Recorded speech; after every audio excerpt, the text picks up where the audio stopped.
Sarah Matthews was an average 19-year-old girl living an ordinary life.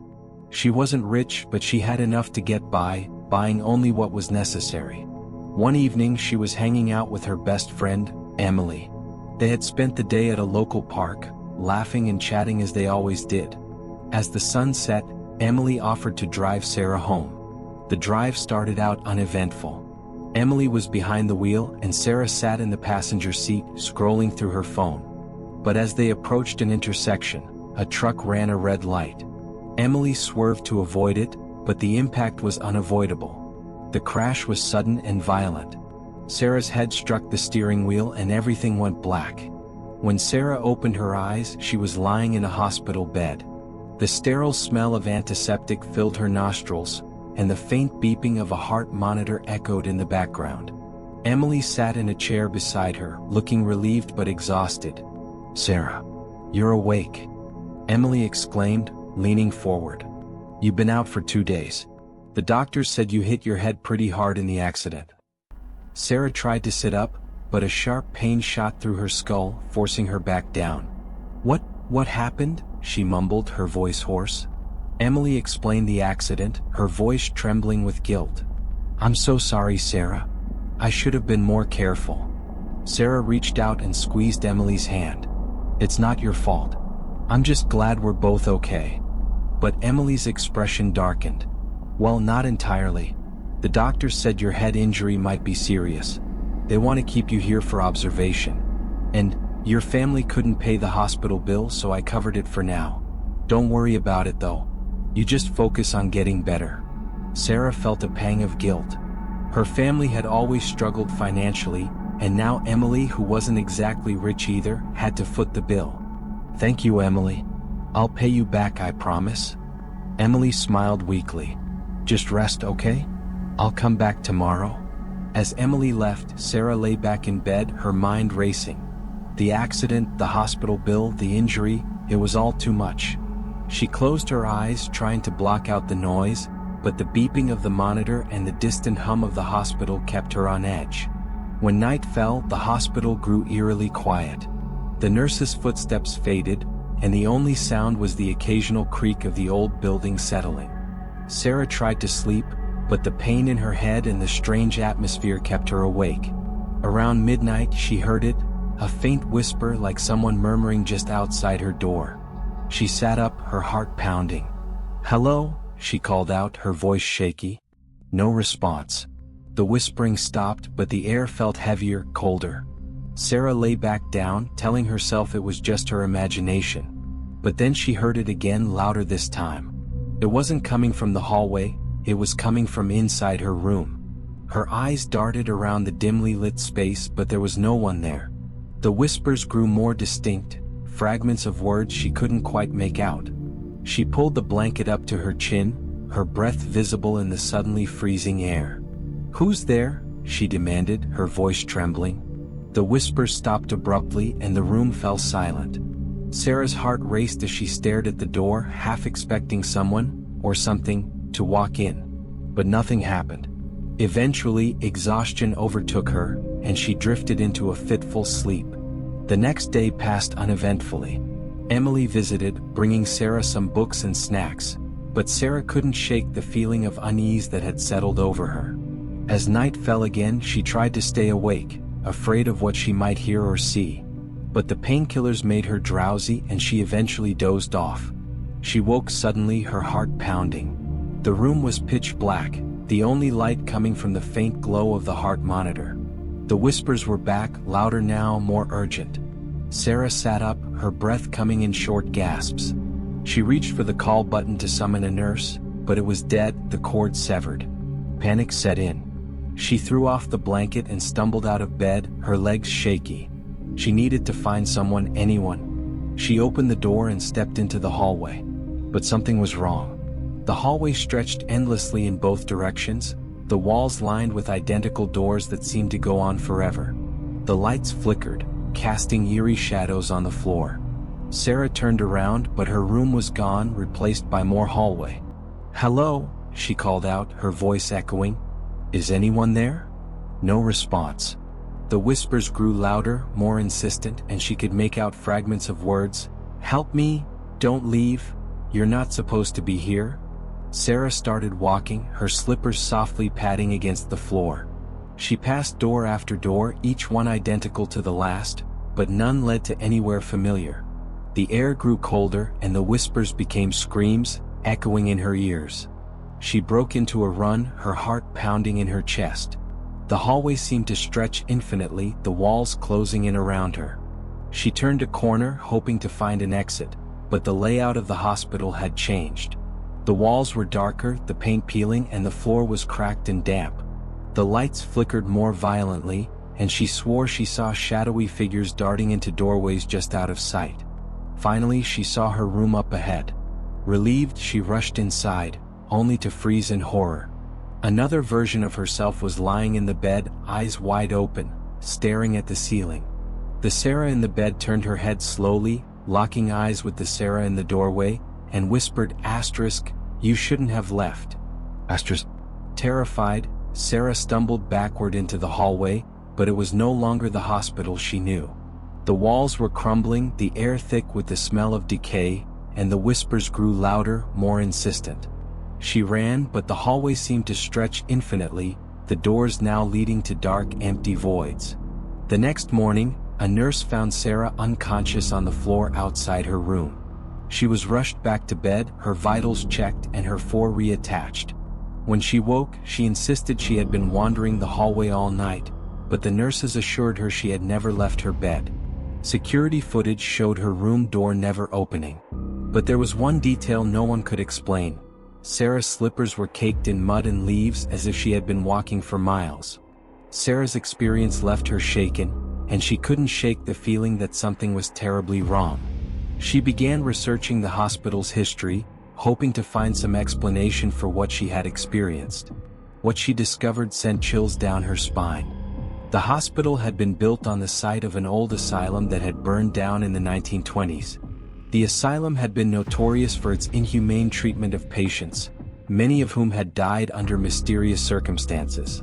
The fire had destroyed most of the records, but rumors persisted that the asylum's patients had been subjected to cruel experiments, and their restless spirits still haunted the grounds. Sarah's room, it turned out, was located in a part of the hospital that had been built directly over the asylum's old East Wing, where the most disturbed patients had been kept. The hallway she had wandered into bore an uncanny resemblance to the descriptions of the asylum's endless corridors, where patients had reportedly been left to wander until they lost their minds. A few nights later, Sarah woke again to the sound of whispers. This time she stayed in bed, too terrified to move. But the whispers grew louder, more urgent, and she felt an icy presence in the room. She turned her head slowly, her heart pounding, and saw the shadowy figure of a woman standing at the foot of her bed. The woman's face was gaunt, her eyes hollow, and she reached out a skeletal hand toward Sarah. "You're not supposed to be here," the woman whispered, her voice echoing as if from a great distance. "This is our place. You need to leave." Sarah screamed, and the lights flickered on as a nurse rushed into the room. The figure was gone, but the room was freezing cold and Sarah's sheets were soaked with sweat. Sarah demanded to be discharged the next morning, despite her doctor's protests.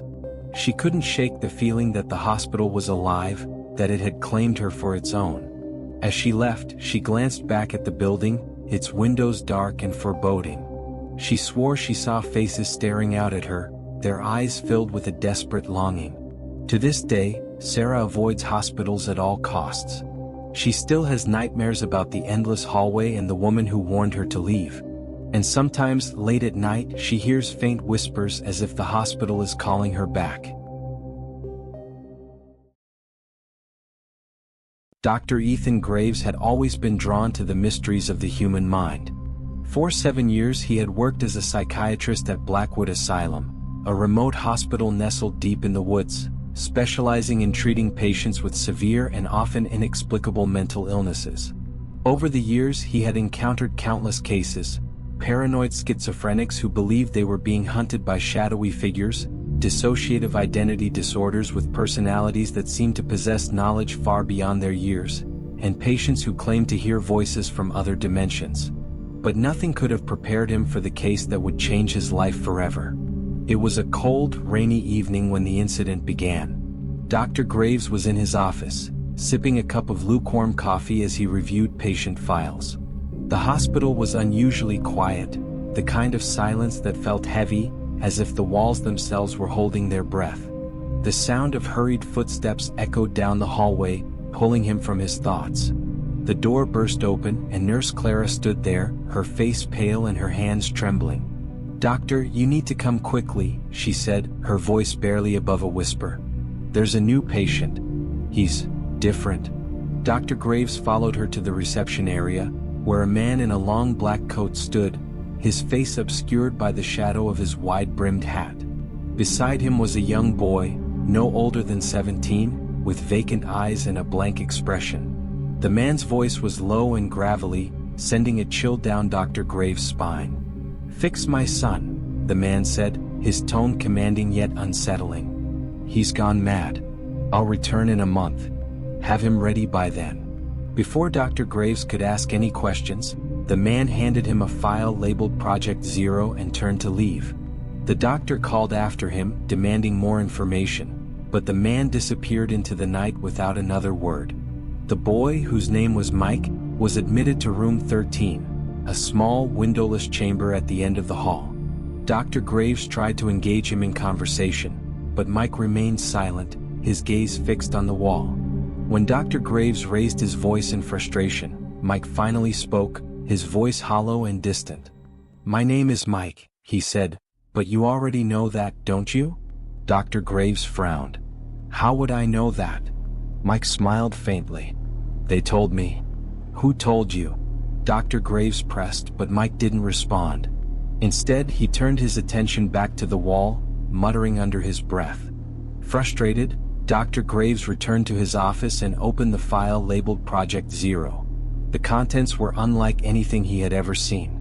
The file detailed Mike's history, beginning with an incident that occurred when he was 4 years old. According to the report, Mike had fallen into a hole in a park while riding his bicycle. The hole had been dug for water pipes, and Mike had spent an entire night trapped underground before being rescued.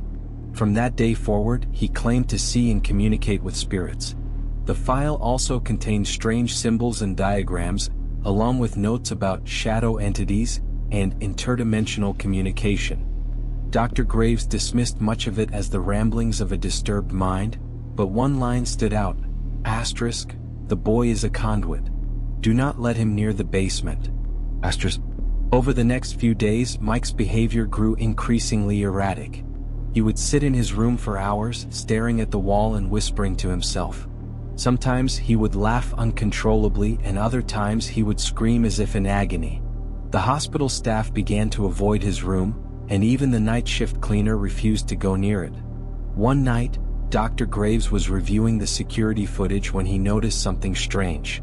Mike was standing in the middle of his room, his back to the camera. His shoulders were shaking, and his head was tilted at an unnatural angle. Suddenly, Mike turned to face the camera, his eyes wide and unblinking. He raised a hand and pointed directly at the lens. Dr. Graves felt a chill run down his spine. It was as if Mike knew he was being watched. The following night, Dr. Graves was woken by a loud banging noise coming from the basement. He grabbed his flashlight and hurried downstairs, his heart pounding. When he reached the basement door, he heard muffled voices. He pushed the door open and shone his flashlight inside. Mike was standing in the middle of the room, surrounded by shadows that seemed to move on their own. His eyes were glowing faintly, and his lips were moving rapidly, as if he were reciting some kind of incantation. The air was thick with an oppressive energy, and Dr. Graves felt as though he were being watched by unseen eyes. "Mike!" Dr. Graves shouted, his voice echoing in the empty basement. "What are you doing?" Mike turned to face him, his expression blank. "They're here," he whispered. "They've always been here."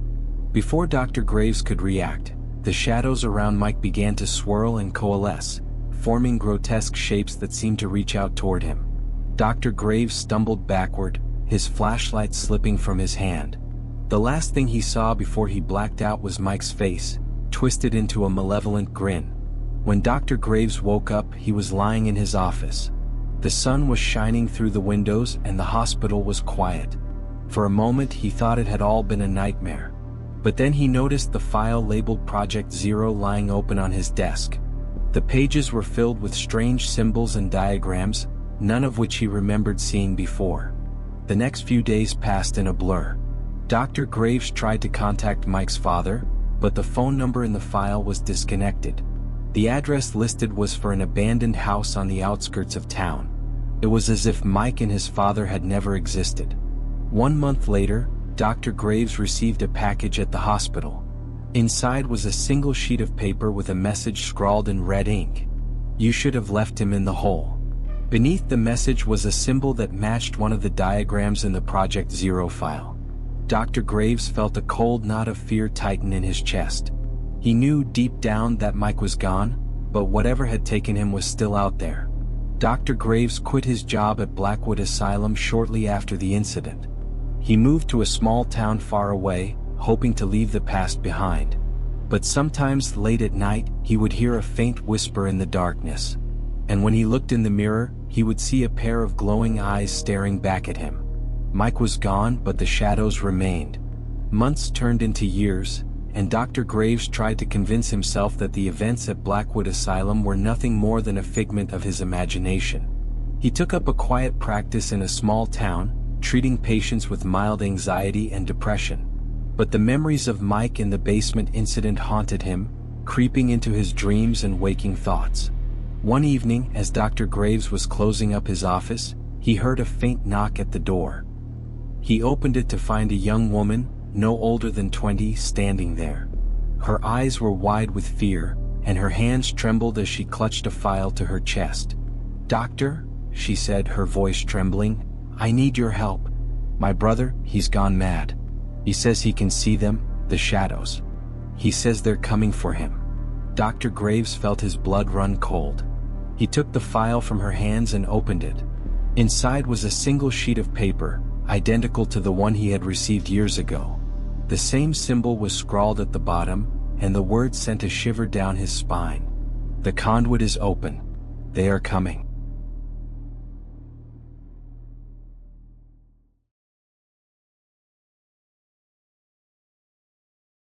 Abandoned Black Hollow Hospital had always been a place of nightmares.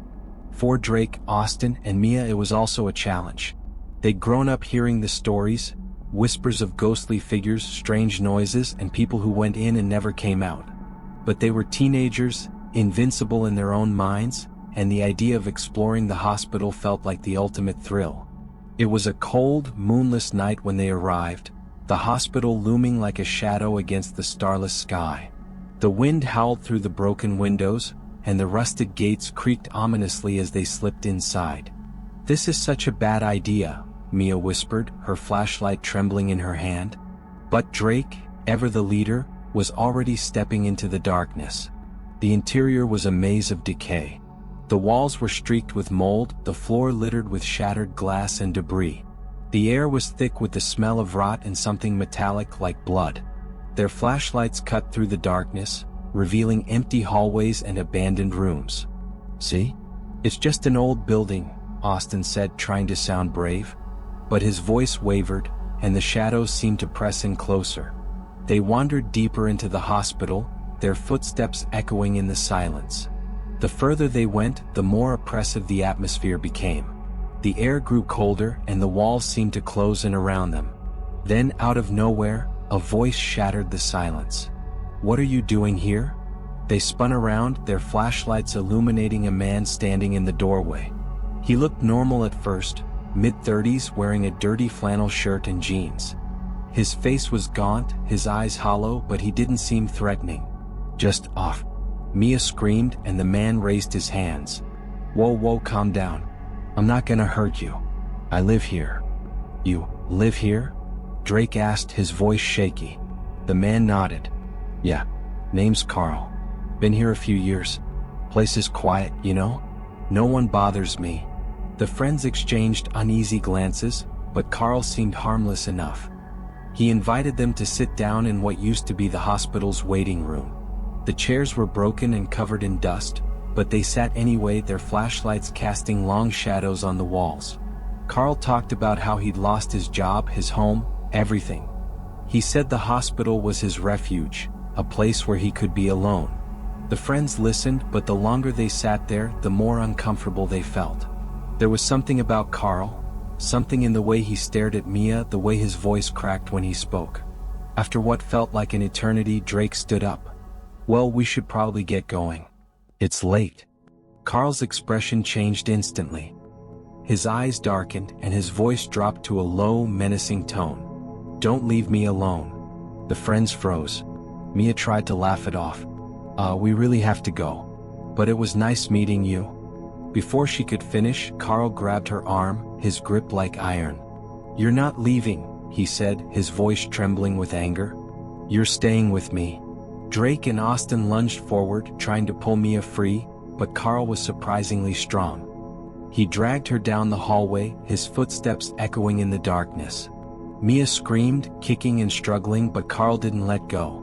"Run!" Drake shouted at Austin. They bolted for the exit, their hearts pounding. But as they reached the doors, they stopped. They couldn't leave Mia. "We have to save her," Austin said, his voice shaking but determined. They grabbed a rusty pipe and a piece of broken wood from the debris and crept back into the hospital. The building was eerily silent now, except for the faint sound of Carl's voice echoing through the halls. They followed it, their flashlights barely cutting through the darkness. Finally, they found him in an old operating room. Mia was tied to a gurney, her wrists bound with dirty bandages. Carl stood over her, stroking her hair and whispering, "You're my wife now. You'll never leave me." Drake and Austin exchanged a horrified glance. Then, without a word, they charged into the room. Carl turned, his eyes wild, and lunged at them with a large, rusted knife. "Don't you dare take her from me," he screamed. Austin swung the pipe, hitting Carl in the shoulder, but the man barely flinched. He slashed at Austin, the knife grazing his arm. Drake swung the piece of wood, hitting Carl in the head, and he stumbled back, dazed. "Mia, run!" Drake shouted, cutting the bandages with the knife Carl had dropped. Mia scrambled off the gurney, and the three of them bolted for the door. Carl recovered quickly, chasing after them with a guttural roar. "You can't leave me. She's mine." They ran through the hallways, Carl's footsteps close behind. The hospital seemed to stretch on forever, the exit always just out of reach. Finally, they burst through the front doors and into the night. Carl stopped at the entrance, his face twisted in rage. "You'll regret this," he screamed as they ran into the woods. They didn't stop until they were far away from the hospital, their lungs burning and their legs shaking. Austin's arm was bleeding from the knife wound, but they were alive. They called 911 and the police arrived within minutes. But when they searched the hospital, they found nothing. No Carl, no evidence of anyone living there. Just an empty, decaying building. The officers looked at the friends skeptically. "Are you sure you weren't just imagining things? This place has been abandoned for years." But they knew what they'd seen. And as they left the hospital behind, they couldn't shake the feeling that Carl was still out there, waiting for his next wife. After a month, the friends sat in Mia's living room, the events of that night still fresh in their minds. Austin's arm was bandaged, and they all had dark circles under their eyes from sleepless nights. "We can't just leave it like this," Drake said, breaking the silence. "We need to go back. We need to find out what happened to Carl." Mia shook her head. "Are you crazy? After what happened last time?" "He's right," Austin said, surprising everyone. "We can't just pretend it didn't happen. And besides, it's daytime now. It'll be safer." After much debate, they finally agreed. They grabbed flashlights, a first aid kit, and a baseball bat for protection, and headed back to the hospital. The hospital looked less ominous in the daylight, but the friends still felt a chill as they approached. The front doors were still ajar, just as they had left them. They stepped inside, the sunlight streaming through the broken windows. The air was still cold and the smell of decay was just as strong. "Let's stick together," Drake said, leading the way. They started in the operating room where they had last seen Carl. The gurney was still there, the bandages lying on the floor. As they searched the room, Mia noticed something glinting under the gurney. She bent down and picked it up. It was Carl's rusted knife. "Guys, look at this," she said, holding it up. The blade was stained with what looked like dried blood. Drake took the knife and examined it. "This proves he was real. The police didn't believe us, but this is evidence." They continued their search, moving through the hospital room by room. In one of the offices, Austin found a filing cabinet with old medical records. Most of them were moldy and illegible, but one file caught his eye. "Hey, look at this," he said, pulling out a folder. The name on the front read Carl Thompson. They gathered around as Austin opened the file. Inside were pages of medical records, detailing Carl's history. He had been a patient at the hospital years ago, admitted for severe depression after his wife was killed by a gang. The records indicated that he had become increasingly unstable, eventually disappearing from the hospital. "So that's why he's so obsessed with Mia," Drake said, his voice low. "He thinks she's his wife." Mia shuddered. "This is so messed up." As they were about to leave, they heard a noise from the hallway. It was faint but unmistakable, the sound of footsteps. "We need to go," Austin said, his voice urgent. They hurried toward the exit, but the footsteps grew louder, closer. They burst through the front doors and into the sunlight, not stopping until they were far away from the hospital. Back at Mia's house, they called the police again, this time with the knife and the medical records as evidence. The officers took their statements and promised to investigate further. But as the friends sat together, they knew they would never forget what had happened. The hospital, Carl, the knife, it was all real. And they couldn't shake the feeling that Carl was still out there, waiting for his next wife.